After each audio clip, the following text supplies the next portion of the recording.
Amém. Abramos nossas Bíblias, no texto de Malaquias, capítulo 3.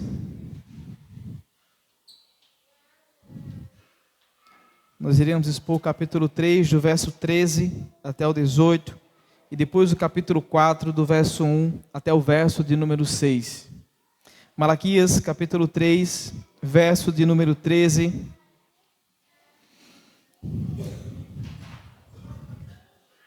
Todos acharam? Parte A do texto. Vamos ler só esse início para começarmos. Diz assim o texto sagrado: Vocês têm dito palavras duras contra mim. Feche seus olhos e vamos orar mais uma vez ao nosso Deus. Pai bendito, estamos diante de Ti, da Tua palavra, que será exposta nesse momento. E nós dependemos do Teu Espírito Santo, Senhor, para nos dar entendimento, para que isso seja mudado em nossos corações e pratiquemos aquilo que o Senhor irá falar conosco.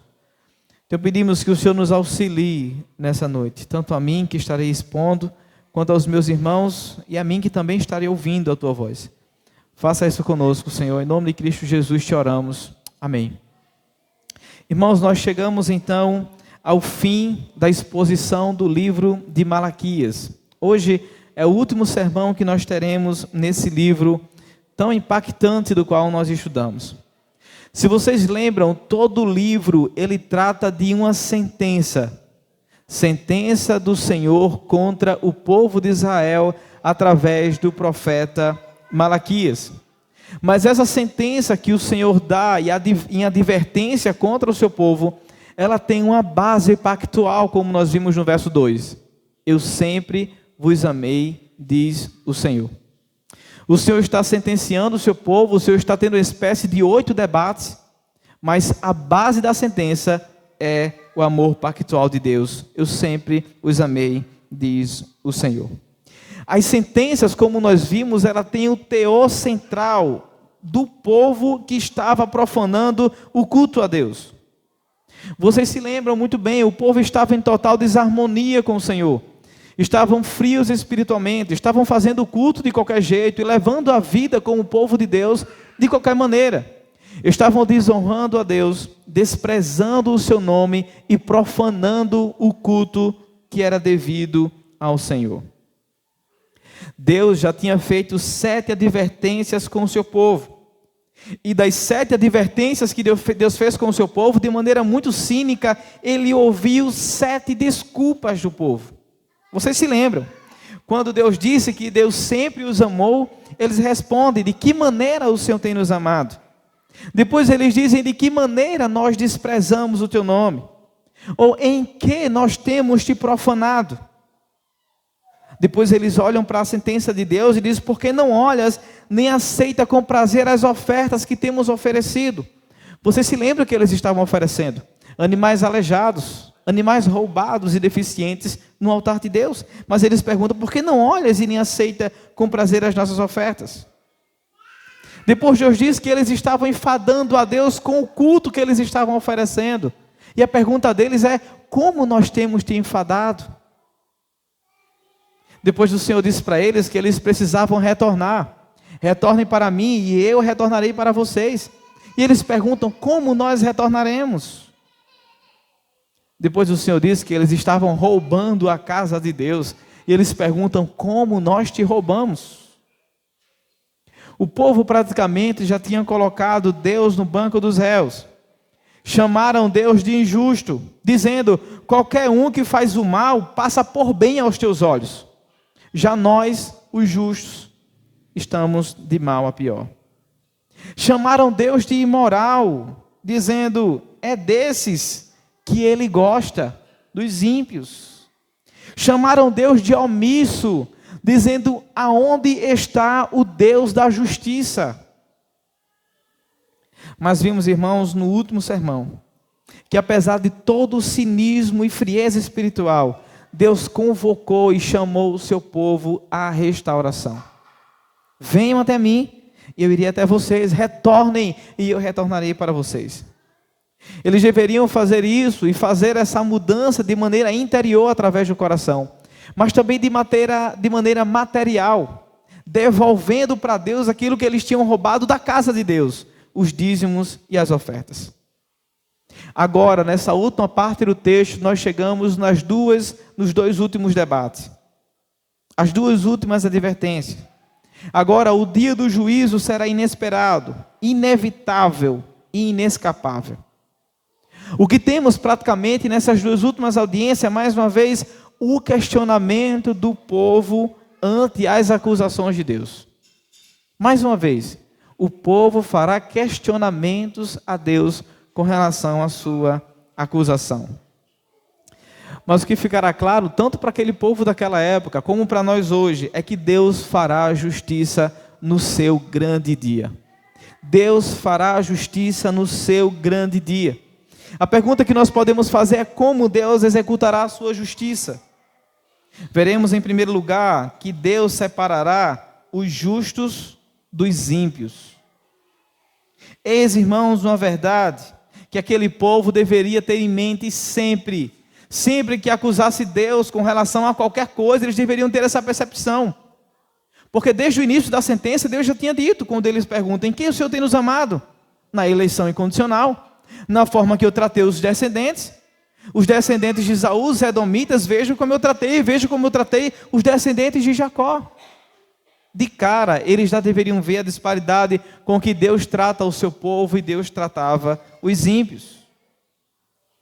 Mas eles fazem mais uma acusação contra o Senhor.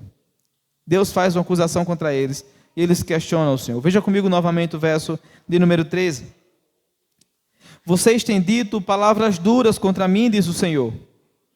Ainda assim pergunta, o que temos falado contra ti?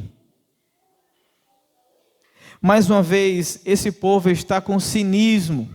E diante da acusação de Deus, de que eles estavam falando palavras duras contra Deus, eles retrucam. Eles se remexem na cadeira e mais uma vez falam, sério? O que é que nós temos falado contra o Senhor?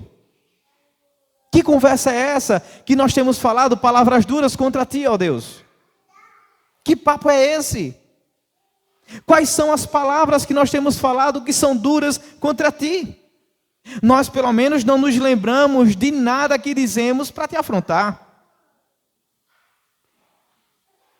Na verdade, com esse tipo de questionamento cínico, eles estavam tentando esconder o real estado espiritual em que eles estavam. O verdadeiro estado do coração frio em que eles se encontravam. Vocês percebem? Esse povo é um povo atrevido. Quase antes disso, Deus estava os chamando à restauração, os chamando para perto, voltem para mim, eu me voltarei para vocês. Eles são insolentes e estão anestesiados espiritualmente. É um povo que viveu de maneira irresponsável e não calculava os custos dos seus atos. O que eles estavam dizendo contra Deus que era tão duro? Quais eram as palavras que eles estavam utilizando contra Deus, que faz com que Deus os sentencie e advertencie eles sobre o que eles estavam falando? Deus responde ao seu questionamento, verso de número 14 e 15. Vocês dizem, é inútil servir a Deus. O que ganhamos quando obedecemos aos seus preceitos e ficamos nos lamentando diante do Senhor dos Exércitos? Por isso, agora consideramos felizes os arrogantes, pois tanto prosperam os que praticam o mal, como escapam ilesos os que desafiam a Deus. Deus está dizendo, vocês estão dizendo palavras duras contra mim. Eles estão dizendo, a sério, quais palavras? Nós não lembramos. O que a gente está dizendo contra o Senhor que lhe magoa tanto ao ponto do Senhor nos questionar acerca disso? Deus está dizendo, vocês estão dizendo que é inútil me servir. Eles estão dizendo, não ganhamos nada por obedecer e lamentar diante de ti. É inútil lamentar e te obedecer, ó Deus. Em outras palavras, eles estão dizendo, nós estamos servindo a tua casa, nós estamos servindo ao Senhor, mas veja, olha ao nosso redor, continuamos pobres. Nós continuamos cercados dos mesmos problemas. É inútil servir ao Senhor. Que vantagem tem em servir esse reino? que faz que eu continue no mesmo estado em que eu me encontro.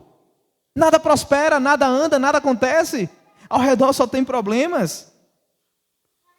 O que fazia com que eles pensassem dessa maneira? O que era que de maneira externa afligia internamente o coração desse povo, ao ponto de promover essas palavras duras contra o Senhor? Nós vimos no texto, eles estão novamente com a síndrome de Asaf. Eles estão pensando o seguinte, na perspectiva deles, os arrogantes são mais felizes. Porque mesmo os arrogantes sendo mal e não servindo ao Senhor, eles prosperam. Aqueles que estão desafiando a Deus o tempo todo, eles sairão ilesos. Parece que nada acontece contra eles. Augusto Nicodemos diz que o perverso é uma pessoa iludida. Ele continua: o pecado rouba do homem o discernimento. O pecado rouba do homem o discernimento. De fato, quando estamos alienados com nossos pecados, como este povo estava, de fato o discernimento se vai. Passamos, assim como aquele povo passou, a olhar Deus de maneira diferente. Olhar para os benefícios de Deus em Cristo também de maneira diferente. O pecado rouba do homem o discernimento. Este povo está totalmente equivocado quanto à providência de Deus. Porque Deus havia dito a ele anteriormente, como vocês lembram: tragam todos os dízimos à casa do tesouro, façam prova de mim, convertam-se a mim, guardem os termos da aliança, e vocês verão se eu não vou abençoar vocês. Mas qual foi a resposta do povo? Nós não precisamos disso, nem precisamos testar o Senhor, porque na prática nós já estamos vendo que quem serve ao Senhor vive em opressão. Nós já estamos vendo de maneira prática que quem serve ao Senhor vive em dificuldades. Mas os ímpios que não servem ao Senhor, eles prosperam. Nós já estamos convencidos de que não adianta servir a Deus. Estas eram as palavras duras que esse povo estava utilizando diante do Senhor. Nós já estamos convencidos de que não adianta servir ao Senhor. Mas é interessante que apesar dessa grande massa estar com esse enxame e falando palavras duras contra o Senhor, murmurando, desconfiando da sua providência, há ali um pequeno grupo, um punhado de pessoas entre eles, que pensava de maneira diferente. Veja comigo o que diz o verso 16 e 17. Depois, aqueles que temiam o Senhor conversaram uns com os outros, e o Senhor os ouviu com atenção. Foi escrito um livro como memorial na sua presença acerca dos que temiam o Senhor e honravam o seu nome. No dia que eu agir, diz o Senhor dos Exércitos, eles serão meu tesouro pessoal. Eu terei compaixão deles como o pai tem compaixão do filho que lhe obedece. Estes versos estão justamente tratando de pessoas que eram fiéis ao Senhor e que temiam ao Senhor. Esses crentes temiam a palavra do Senhor e estavam ouvindo a sentença que o Senhor estava proferindo contra aquele povo. E ao ouvir as palavras duras do Senhor, dizendo que aquele povo estava usando palavras duras contra ele, é como se eles decidissem se reunir, possivelmente para orar e consolar uns aos outros mutuamente. E o que é interessante no texto é que Deus observava atentamente tudo isso e ouviu as suas conversas. Assim como o Senhor ouviu a grande massa que estava falando palavras duras contra o Senhor, Deus também ouviu um pequeno grupo que, ouvindo tudo isso, se consolava uns aos outros e temia o Senhor, preocupados com a palavra do Senhor. Ele registrou os nomes e as palavras desses crentes, dessa minoria que está aqui, num rolo de lembranças, como um memorial para aqueles que temem o Senhor e se lembram do seu nome. A pergunta é: por que Deus estava anotando tudo aquilo? Porque Deus estava anotando o nome daqueles que temiam ao Senhor, para que no dia que Ele preparou, no qual Ele vai punir o perverso e castigar o mal, Ele tem a relação de todos aqueles que verdadeiramente são deles. Nem todo que está em Israel é Israel. A Bíblia chama esse memorial de livro da vida. Filipenses 4:3, Apocalipse 3:5, Apocalipse 17:8, 20, 12 e 15. Deus tem o registro dos nomes de todos aqueles que lhe pertencem. Deus tem o registro de todos os seus eleitos, daquilo que eles falam e de todas as suas obras. Isso é interessante. E neste dia, no dia que o Senhor agir, como diz o texto anterior, estes serão o seu tesouro pessoal. Estes receberão compaixão da parte de Deus. Esse povo que teme ao Senhor, esse povo que cochichava, temendo o nome do Senhor e que o Senhor ouviu, está com o nome no livro da vida. As suas falas e as suas obras estão todas registradas. E é nisto que consiste a diferença entre os justos e os ímpios. Justamente o que está registrado no verso 18, veja comigo. Então vocês verão novamente a diferença entre o justo e o ímpio, entre os que servem a Deus e os que não o servem. Quando eles verão? Então vocês verão novamente a diferença. Quando? No dia que o Senhor agir.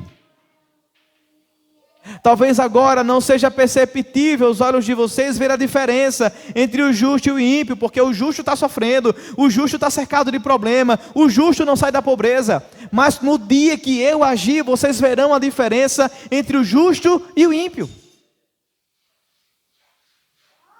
Os perversos que hoje prosperam, os ímpios, os corruptos, os que desobedecem a Deus e cometem iniquidade e opressão, os imorais, embora estes sejam famosos, ricos, prósperos, não terão parte no assento que os justos estarão.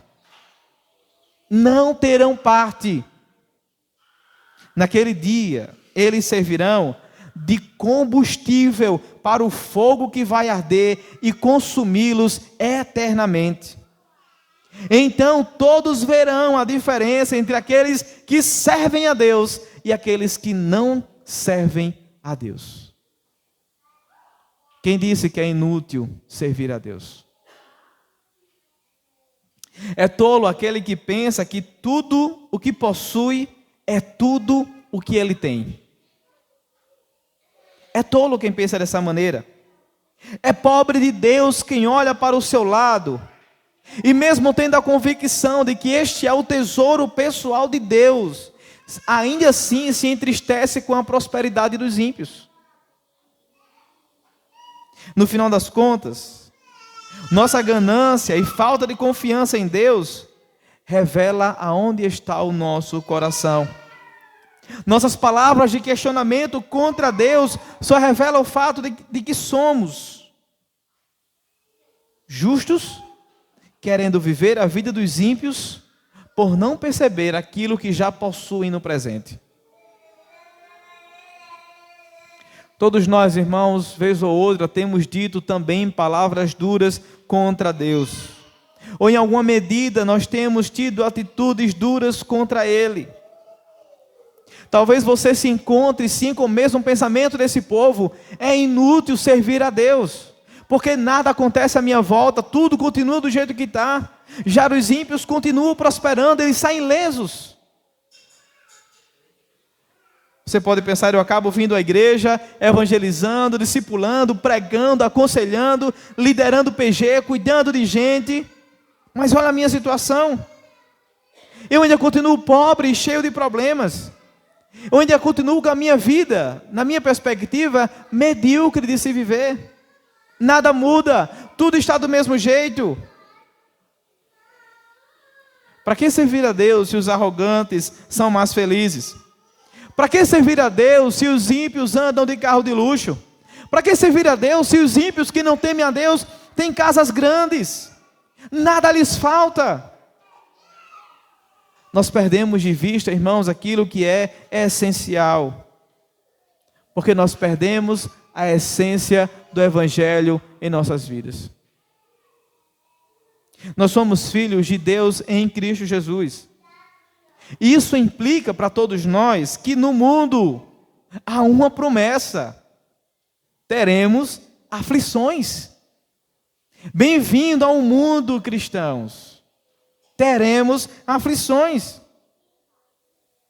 No Evangelho de Cristo Jesus, nós que somos agora parte do seu reino, não fomos chamados para ganhar, nós fomos chamados para perder. Perder para que o reino de Deus possa prosperar. Fomos chamados para, na nossa vida diária, negar a nós mesmos, negar as nossas vontades e os nossos prazeres, tomar a nossa cruz e seguir a Cristo Jesus. É contraditório querer prosperar nesse mundo. Não faz sentido.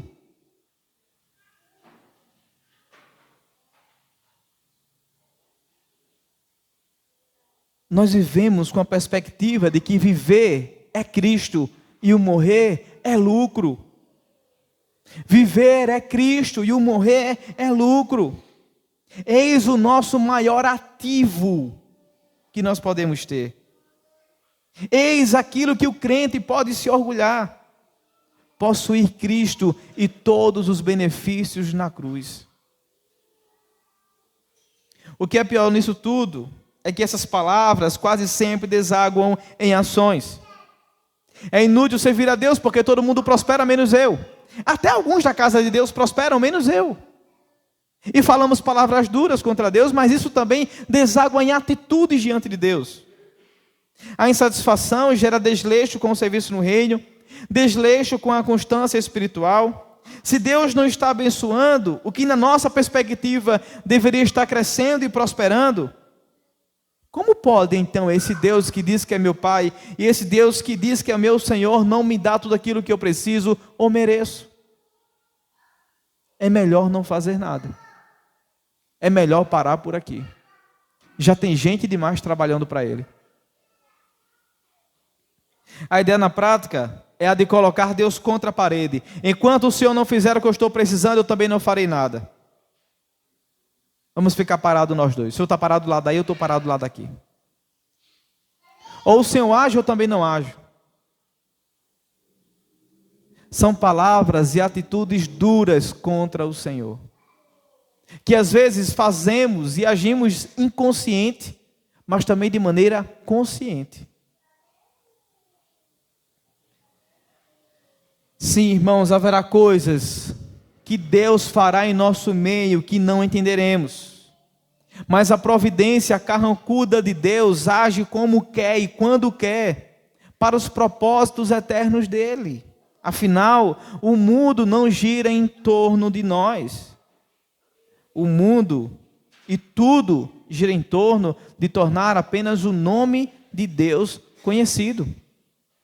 Esse é o principal objetivo. Somos tão cegos que perdemos de vista como Deus trata o seu povo e como Deus tratará os ímpios. Mas será que aqueles que tentam a Deus escapam mesmo ileso? Será? Eles disseram, eles tentam o Senhor e ainda escapam. Eles agem com maldade contra o Senhor e ainda saem ileso.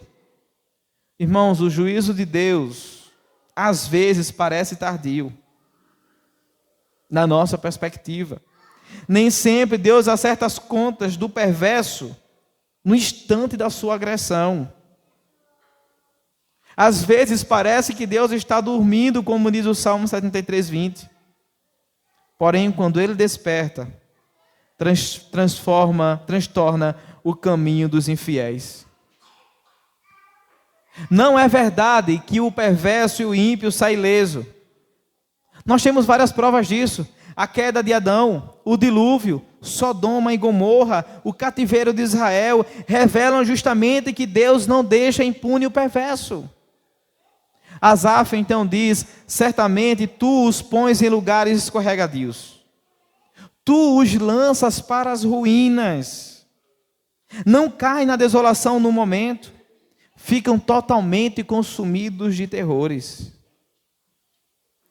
Paulo escrevendo aos Romanos, capítulo 1, verso 24, 26 e 28, diz para a gente que Deus entrega o perverso a si mesmo, aos seus próprios desejos. Os perversos não escaparão do juízo de Deus. Pois eis que vem o dia que o Senhor vai agir, como diz o texto. E esse dia arderá como fornalha para todos eles. Todos os soberbos, todos os que cometem perversidades serão como palha. O dia vem e os abrasará, diz o Senhor dos Exércitos, de sorte que não deixará nem raiz e nem os seus ramos. Os ímpios serão esquecidos. Mas nós, irmãos, devemos estar entre a minoria que conversavam um com o outro, a fim de honrar o nome do Senhor. Estas são as atitudes dos justos. Estas são as atitudes daqueles que temem a Deus. O justo é intimamente piedoso.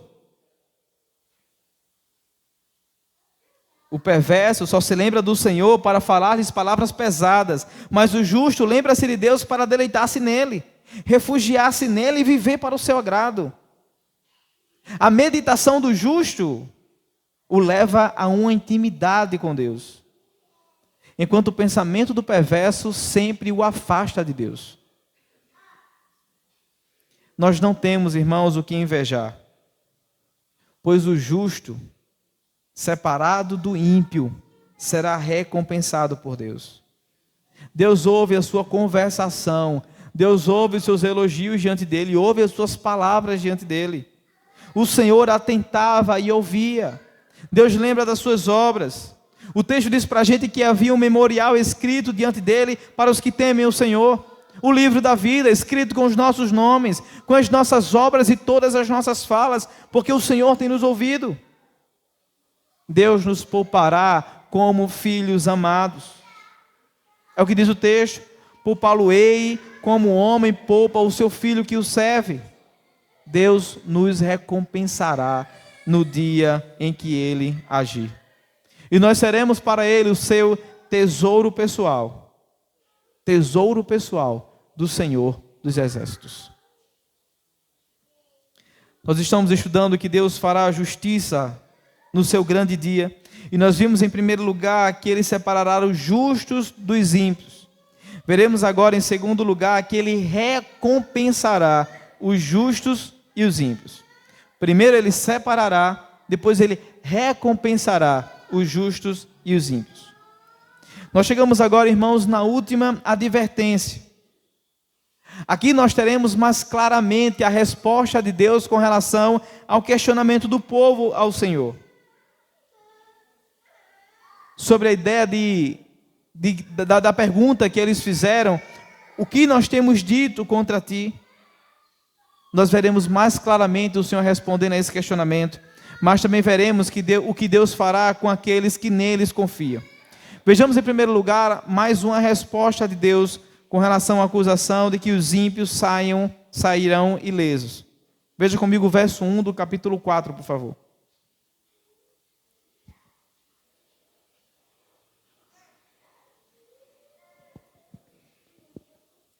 Pois certamente vem o dia, ardente como uma fornalha. Todos os arrogantes e todos os malfeitores serão como palha. E aquele dia que está chegando, ateará fogo neles, diz o Senhor dos Exércitos. Não sobrará raiz ou galho algum. Deus está respondendo ao que eles falaram anteriormente. Os ímpios, os arrogantes, os que não temem a Deus sairão ilesos. Deus está dizendo, pois certamente vem um dia ardente como uma fornalha. Todos estes arrogantes e todos os malfeitores serão como palha. E aquele dia que está chegando, ateará fogo neles.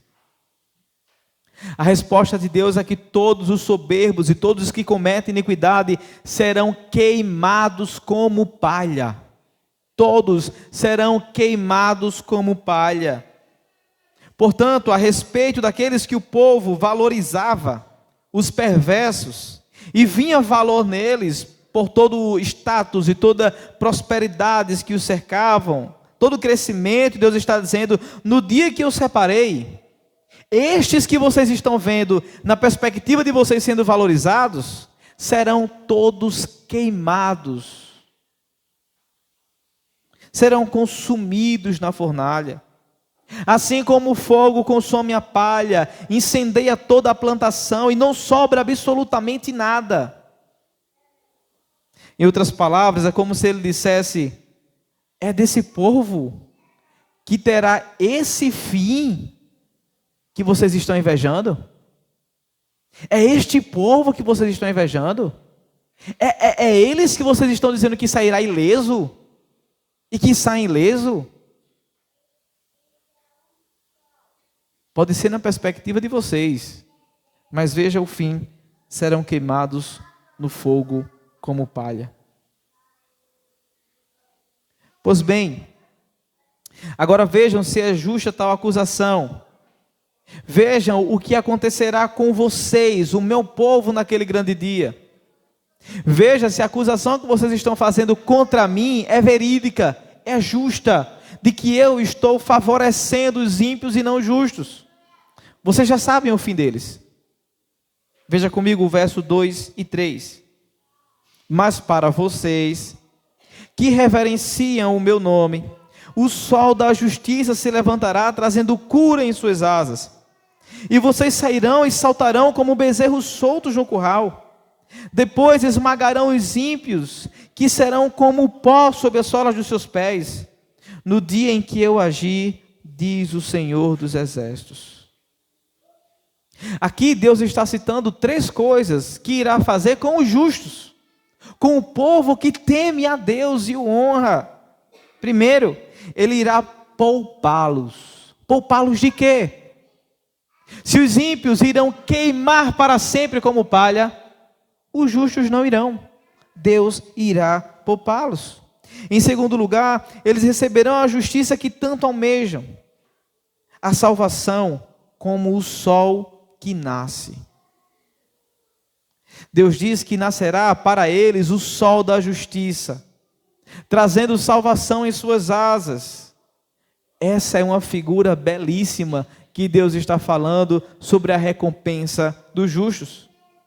Essa é a figura que Deus usa aqui para dizer que aos que vivem tempos de penúria, que finalmente, naquele grande dia, o sol da justiça brilhará, trazendo sobre as suas asas a salvação que nós tanto aguardamos, a tão sonhada recompensa dos santos, como a luz que vem no raiar do dia.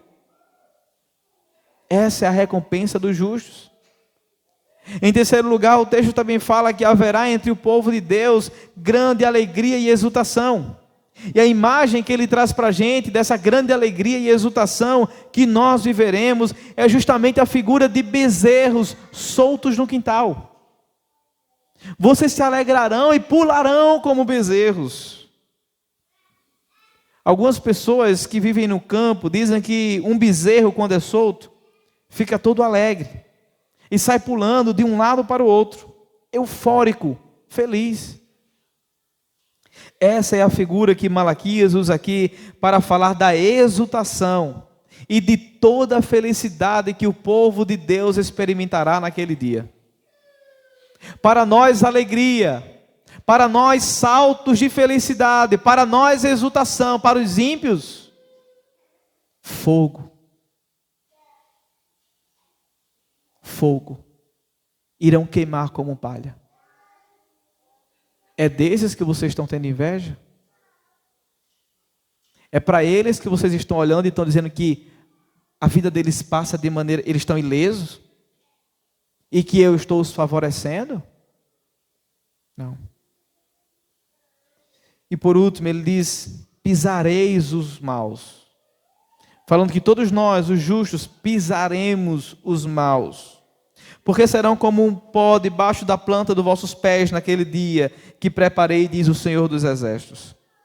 Um comentarista falando sobre isso, que nós pisaremos os maus, nós, a igreja, os justos, pisaremos os maus. Ele diz o seguinte: isso pode parecer vingança aos nossos olhos, mas o fato é que o povo de Deus gostaria de pisar sim em certos ímpios. Pessoas que se levantaram contra Deus, pessoas que mataram crentes, perseguiram a igreja, desonraram o nome de Deus publicamente. E ele continua: mas devemos aguardar aquele grande dia, quando participaremos do juízo de Deus contra os perversos. Guardemos a expectativa de esmagar a cabeça dos ditadores naquele grande dia, juntamente com o nosso Deus. A pergunta então é: de que maneira aquelas pessoas, aquele povo deveria se preparar para o dia do Senhor? Veja comigo o que diz o verso de número 4. Eles lembrem-se da lei do meu servo Moisés, dos decretos e das ordenanças que lhe dei em Horebe, para todo o povo de Israel. Em outras palavras, Deus está dizendo o seguinte: lembre-se da aliança, do compromisso que vocês assumiram comigo, selado no sangue precioso, no sangue de Jesus, prefigurado na lei de Moisés, por meio dos sacrifícios que foram oferecidos. Como eles deveriam se preparar? Lembrando-se da aliança de Deus com eles. Mas eles também deveriam se preparar lembrando de uma promessa que ainda se cumpriria. Veja comigo o que diz o verso 5 e 6 do texto. Ele continua dizendo: vejam, eu enviarei a vocês o profeta Elias antes do grande e temível dia do Senhor. Ele fará com que os corações dos pais se voltem para os seus filhos, e os corações dos filhos se voltem para os seus pais. Do contrário, eu virei e castigarei a terra com maldição. Sobre esse Elias que o Senhor está dizendo que viria no futuro para fazer essa união, essa reconciliação, um comentarista diz que ele está falando de João Batista. João Batista é o Elias que veio no futuro. Essa promessa então é cumprida em João Batista. Jesus disse justamente isso quando os seus discípulos lhe perguntaram se ele era Elias, em Mateus 17:12. Ele diz: Elias já veio, e eles não reconheceram, mas fizeram-lhe tudo o que quiseram. Ele estava, nesse caso, no texto, se referindo a João Batista, que foi o precursor do Redentor. Ele veio justamente pregando a mensagem de conversão aos pais, aos filhos, e dos filhos aos pais, ou seja, da união do povo de Deus, do arrependimento e do perdão dos pecados. Elias veio para preparar a vinda do Senhor e fez isso. O Senhor já veio no seu dia. Ele pisou aqui em nosso chão. O Senhor que veio nesse dia prometido respirou o nosso ar, bebeu da nossa água, ressuscitou, morreu, ressuscitou e agora aguarda o grande dia em que virá para julgar os vivos e os mortos e para recompensar os ímpios e os justos segundo as suas obras. Ele já veio e agora nós esperamos a sua segunda vinda. Eles deveriam esperar lembrando da aliança, olhando para a aliança e esperando essa promessa se cumprir. Nós agora esperamos também olhando para a aliança de Deus conosco e esperando que essa promessa se cumpra. Se engana então quem acha que essas coisas não acontecerão. Porque essa conversa de que Jesus vai voltar é uma conversa muito antiga. A minha avó já dizia isso, a minha bisavó já dizia isso para a minha avó, e a tataravó já dizia isso para a minha bisavó. Há muitos que se apegam ao fato da demora, da nossa perspectiva, de que Jesus não vai voltar para viver uma vida relaxada, ou de qualquer maneira. Muito se fala sobre a vinda do Senhor, mas pouco há preparação para esse dia. Saber então que Deus separará os justos e os ímpios, e recompensará os justos e os ímpios, é um fardo para a consciência dos ímpios, mas um alívio para o coração dos justos. Esse dia, irmãos, será um dia terrível. Será um dia de choro, um dia de pranto, um dia de ranger de dentes para todos os zombadores de Deus.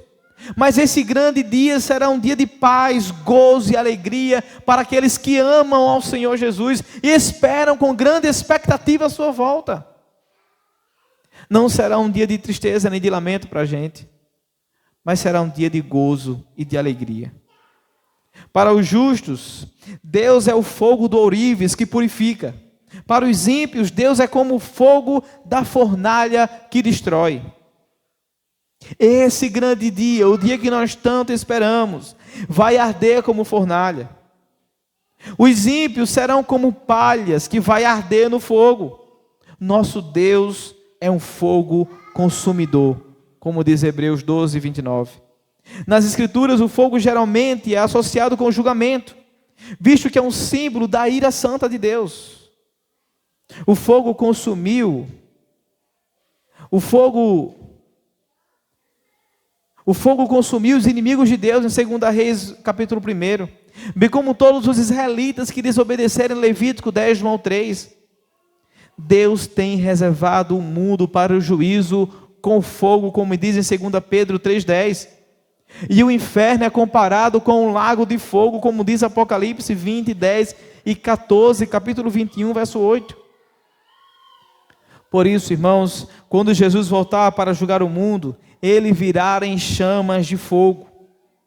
Malaquias está dizendo para a gente que não ficará nenhuma raiz e nem ficará nenhum ramo. Não haverá mais esperança alguma. Aquela perspectiva pentecostal de que Jesus vai voltar uma vez, vai voltar de novo e depois de novo, é errada, é terrível. Não existe essa ideia. É a ideia do filme Deixados para Trás. Não haverá mais esperança. Quando a raiz é destruída, a planta não pode brotar mais. Ficar sem raiz significa também que os ímpios serão completamente apagados, ou seja, a memória e as posteridades dos ímpios serão destruídas. Essa é uma sentença final e inapelável. É um julgamento que ninguém pode pedir nada na instância superior, ninguém pode apelar. Não terá Alexandre de Moraes e nem o STF para cumprir as atrocidades dos impenitentes. Não tem para quem apelar. Até eles mesmos, se não se arrependerem, arderão como fogo no inferno. Mas para vós, outros que temeis o meu nome, nascerá o sol da justiça, trazendo salvação em suas asas. A recompensa dos ímpios nós já sabemos qual é. Mas a maior recompensa dos justos é ter o próprio Deus. A maior recompensa dos justos é ter o próprio Deus. Ele é a maior herança do salvo. Deus sempre será para os justos naquele dia glorioso o sol da justiça. E por que ele traz essa figura? Porque o sol traz calor, aquece, ele traz luz e traz vida. Porque não há vida sem o sol. Deus é o nosso sol e também é o nosso escudo. Deus é para sempre a nossa luz. Naquele grande dia, trevas e medos não estarão mais presentes. O pecado não mais nos afligirá. Nós seremos como Ele é. Nós seremos como Cristo é. Mas como nos preparamos para esse dia? Como nos preparamos? Nós nos apropriamos de todos os meios que podem nos levar ao arrependimento. Nós podemos nos agarrar a todas as ferramentas que Deus tem usado para nos adornar para esse encontro. Até nos encontrarmos com o nosso noivo, Deus tem nos adornado. Deus tem nos aperfeiçoado. E nós podemos fazer isso, como foi orado na oração de confissão. A leitura das Escrituras sempre nos levará a ficar de joelhos diante de Deus e a depender dEle por meio da nossa oração. Nós podemos nos preparar nos apegando às Escrituras sagradas, meditando nas Escrituras sagradas, memorizando as Escrituras sagradas e guardando no nosso coração.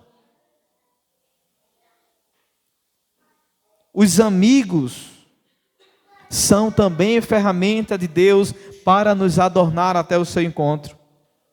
Nos apeguemos aos relacionamentos que aperfeiçoam a nossa fé.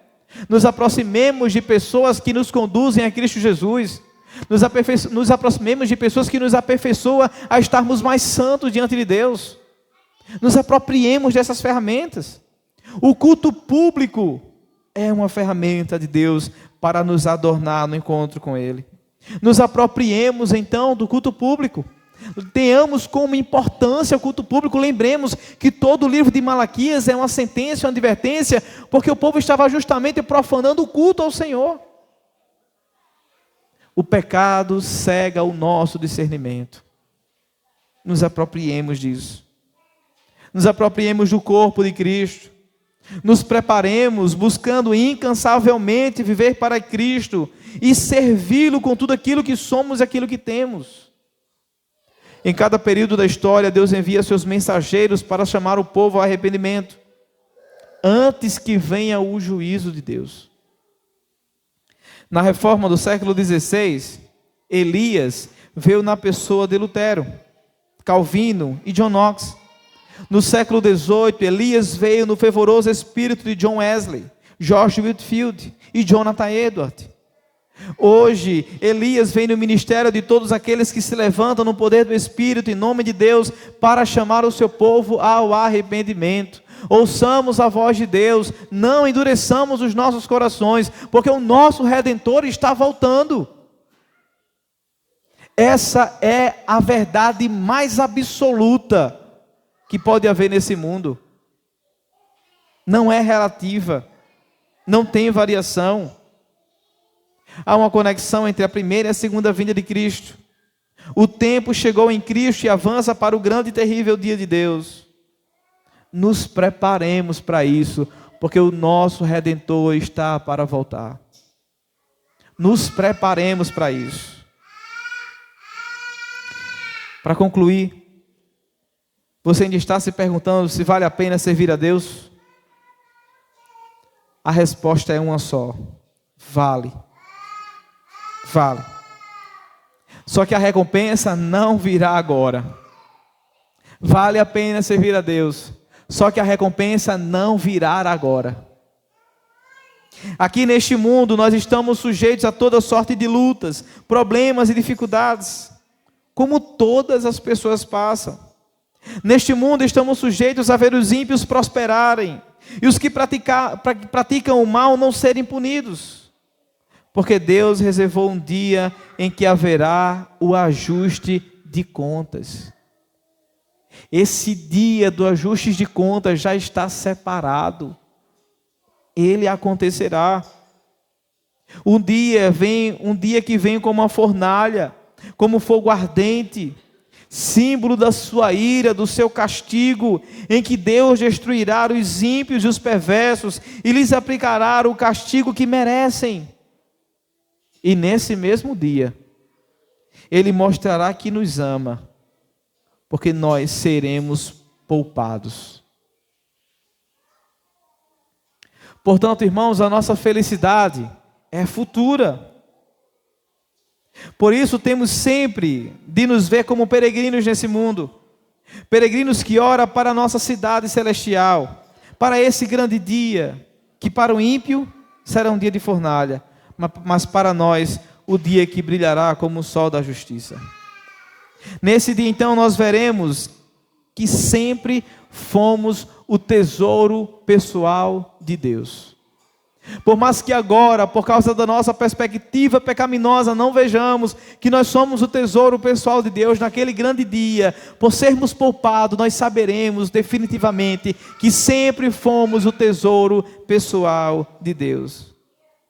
É Cristo que nos torna tesouro pessoal de Deus. Porque agora nós não estamos separados em um celeiro de palha para ser queimado no futuro. Nós estamos separados por Deus em Cristo Jesus e guardados em suas mãos, para vivermos uma vida com Ele eternamente. E se ainda restar dúvida do amor de Deus por nós, lembre-se de como começou esse livro. Esse livro é praticamente um retrato falado da nossa história. Mas lembre-se como começou esse livro. Eu sempre vos amei, diz o Senhor. Agora lembre-se como terminará a nossa história. Vem, benditos de meu Pai, possuí por herança o reino que vos está preparado desde a fundação do mundo. Que o Senhor nos console com essa verdade. Feche os olhos, curve suas cabeças e orem ao Senhor em resposta àquilo que vocês ouviram.